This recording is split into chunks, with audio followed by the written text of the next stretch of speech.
நான் வயலுக்குள்ளே இருந்தேன், என் பிள்ளைய 2மே வயலுக்குள்ளே வந்துருங்க. சரி. அது வந்து பார்த்துச்சுங்க. எங்கள் வீட்டுக்காரர் வந்து அவ்வளவு நாங்கள் வேலை பார்க்க விட்டதும் இல்லை. அந்த பிள்ளை பொண்ணும் காலேஜ் பள்ளியோடம் போயிட்டு வந்தானே வயக்காட்டுக்குள்ள வந்துருங்க.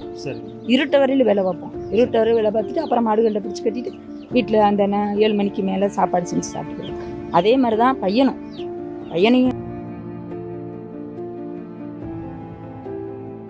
வயக்காட்டுக்குள்ளே வேலை பார்த்துட்டு தான் போய் படித்தான். +2க்கு மேலே தான் அவன் வந்து ஒரு அரை மணி நேரம் எனக்கு ஒதுக்குமா படிக்கேன்னு கேட்டதேன். அது மாதிரி அதுகளும் நல்ல ஒரு உழைப்பாளி பிள்ளைகளை பற்றி வந்து நான் எந்த குறையும் சொல்ல முடியாது. அப்படி நல்லா இருந்ததுனால தான் நாங்கள் இந்த அளவுக்கு எங்கள் வீட்டுக்காருக்கு 10 லட்ச ரூபா செலவழித்து அதுக்கு பார்த்து பொண்ணுக்கு 22 ரூபாய் நகை போட்டு கட்டி கொடுத்துருக்கேன். பையனுக்கும் இப்போ ஒரு 15 நாளில் கல்யாணம் முடிக்க போகிறேன். நல்லா இருக்கும் இல்லைன்றல. ஆனால் உழைப்பு உண்டு உயர்வு. உழைப்பு இல்லாமல் உயரவே முடியாது. நாயா உழைச்சோம்னா நம்மளுக்கு 10 ரூபா கிடைக்கின்றது உண்மை.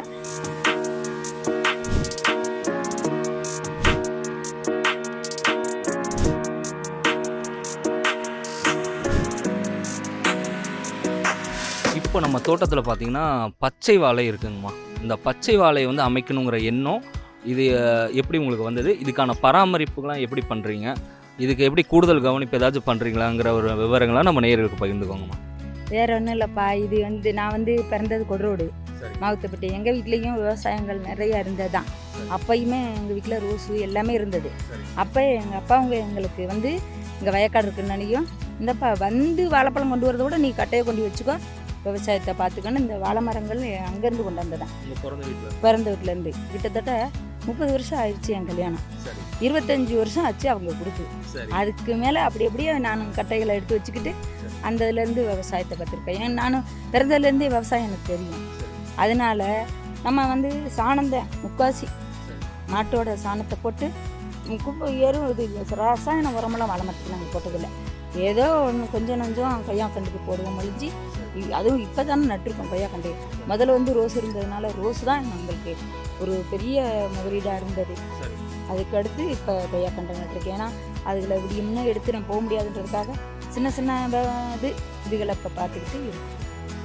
இப்போ இந்த பச்சை வாழைக்குன்னு பிரத்யேகமாக மண் இல்லை அது வளர்கிறதுக்கான சூழ்நிலை ஏதாச்சும் இருக்கா? இப்போ எல்லாருமே அவங்க வீட்டில் வைக்கலாம்? எல்லாருமே வைக்கலாம், அதனால ஒன்றும் இல்லை. ஆனால் ஒன்று மண்ணில் வந்து கட்டாயம் மாட்டு சாணம் உண்டு.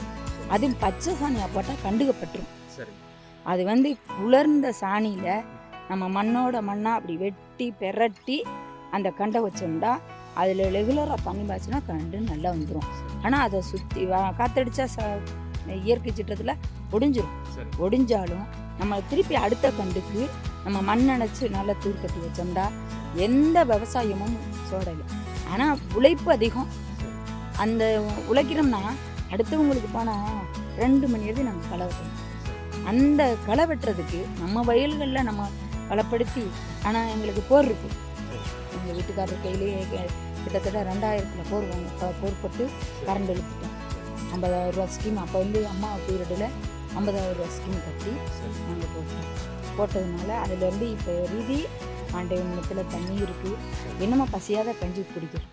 இதை வச்சு தான் எங்கள் வீட்டுக்காரருக்கு வைத்தியமும் பார்த்தேன். எங்கள் வீட்டுக்காரருக்கு மஞ்சக்காமலேருந்து ரொம்ப முடியாமல் 13 வருஷம் வைத்தியம் பார்த்துருக்கேன். அவர் இப்போ சமீபத்தில் 9 மாதம் ஆச்சு இறந்துட்டார். அதுக்கு பிள்ளைய ஓரளவுக்கு ஆண்டவன் முன்னத்தில் 2 பேத்தையுமே படிக்க வச்சு இன்றைக்கி பையன் வந்து நேவியில் இருக்கான், பொண்ணு வந்து நர்ஸாக இருக்குது. அதனால் இதை வச்சு தான் நாங்கள் ஓட்டணும் முடிஞ்சு வேறு எந்த இதுவும் எங்களுக்கு வருமானம் இல்லை. எங்கள் வீட்டுக்காரருக்கும் வேலைக்கெல்லாம் அடுத்த பக்கம் போக முடியாது.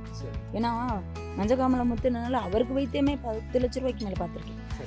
அதனால் இதிலையே தான் நாங்கள் வச்சு சாப்பாட்டுலேருந்து பிள்ளைங்க படித்ததுலேருந்து நல்லது கெட்டது எல்லாமே இதில் தான் பார்த்துருக்கோம். இப்போ வந்து இந்த முழு தோட்டத்துலேயுமே ஒரு காலத்தில் வந்து ரோஜா செடி தான் வச்சுருந்தாங்களாமா. ரோஜா சாகுபடி பண்ணி அவங்க மதுரை மார்க்கெட்டுக்கு போய் விற்றதா சொல்கிறாங்க. இப்போ ஏன் அவங்கள்ட்ட வந்து 1-2 ரோஜா செடியை தவிர மீது எதுவும் இல்லைங்கிற விவரத்தை அம்மா கிட்ட கேட்போம். இதுப்பா வேற ஒன்றும் இல்லை. எங்கள் வீட்டுக்காரருக்கும் ரொம்ப நாளாக முடியாமல் இருந்ததுனால அதுக்கடுத்து என்னன்னு கேட்டிங்கன்னா இப்போ சுய ஊரடங்குண்டு வந்தது. கொரோனா டயத்தில் வந்தது. அப்போ வந்து பூ வந்து 10 ரூபாயா போயிடுச்சு 1 கிலோ. நம்ம விவசாயம் பார்த்து அதை பூவை கிள்ளி கொண்டு போடுறதுக்கு போதுமான வருமானம் அதில் இல்லாமல் போயிடுச்சு. இன்னும் வச்சுருக்காங்க நிறைய பேர், அந்த செடி வச்சுருக்காங்க. அதே சமயத்தில் வேறு செடியும் டிங் டாங்குன்னு நட்டுருக்காங்க. எங்கள் வீட்டுக்காருக்கு முடியாமல் போனதுனால அதை 4 மணிக்கு எடுத்து, இல்லைன்னா 5 மணிக்கு மேலே எடுக்கணும். அதை எடுத்து மார்க்கெட்டுக்கு போய் சேல்ஸ் பண்ணி வரணும். இன்றைக்கி இருக்கிற தெம்பு தகுதி இருந்தால் அதை இன்னும் வச்சுருந்துருக்கேன். சரி. அது வந்து அவரையே இல்லை, பிள்ளைகளை பொம்பளை பிள்ளைய கட்டி கொடுத்துட்டோம், ஆம்பளை பைய வெளியில் வேலைக்கு போய்த்தியா, நம்ம ஒரு ஆள் தான் எவ்வளோ பார்க்குறதுன்றதோட அழிச்சிட்டு கொய்யாக்காண்டை நட்ட பிற்பாடு தான் திருப்பி மார்க்கெட்டுக்கு அண்ணன் பிறந்தவர் வந்து இப்போ மார்க்கெட்டில் கடை பிடிச்சிருக்காங்க. அந்த கடை இருக்குன்றதுல முதலையும் இருந்ததுதான். அப்போ வந்து வெளியே அனுபவம் இல்லை, வெளியில் போகலை. ரொம்ப இதுக்கும் நான் வந்து மகளிர் குழுலாம் 15 வருஷத்துக்கு மேலே இருந்திருக்கேன். 1998 இருந்திருக்கேன். இருந்தாலும் இந்த வியாபாரத்துக்கு போய் உட்காந்து விற்கிற அளவுக்கு ஒரு அனுபவம் இல்லாமல் இருந்தது. அப்போ நான் எனக்கு போக ஒரு கொஞ்சம் சங்கடமாகவும் இருந்தது. அப்புறம் அண்ணன் என்ன செஞ்சு, நீ சும்மா வாமா மார்க்கெட்டுக்கு, நான் பார்த்துக்கிறேன் அப்படின்னு கூப்பிட்டாங்க. அண்ணனுக்கே வியாபாரத்துக்கு ஒரு 3 மாதம் போயிருக்கேன். இருந்திருக்கேன். அந்த வியாபாரத்தினால இப்போ என்ன செஞ்சுட்டேன், அப்படி போய் வியாபாரம் பார்க்கையில் நம்மதுலேயே நட்டு நம்ம வியாபாரம் பார்த்தானே அப்படின்ட்டு கொய்யாக்கண்டையும் அழிக்க வேணாம், எந்த இருக்கிறது இருக்கட்டுன்ட்டு தான் இப்போ ஊட கஞ்சா பூவும் அந்த சம்மங்கி பூவும் நட்டுருக்கேன். ஏன்னா டிங்டாங்க வந்து அவ்வளோ விலை இருக்குது. ஒரு நேரம் கல்யாண முகூர்த்தத்தில் விலை இருக்குது, மற்ற நேரத்தில் விலை இல்லைன்றாங்க.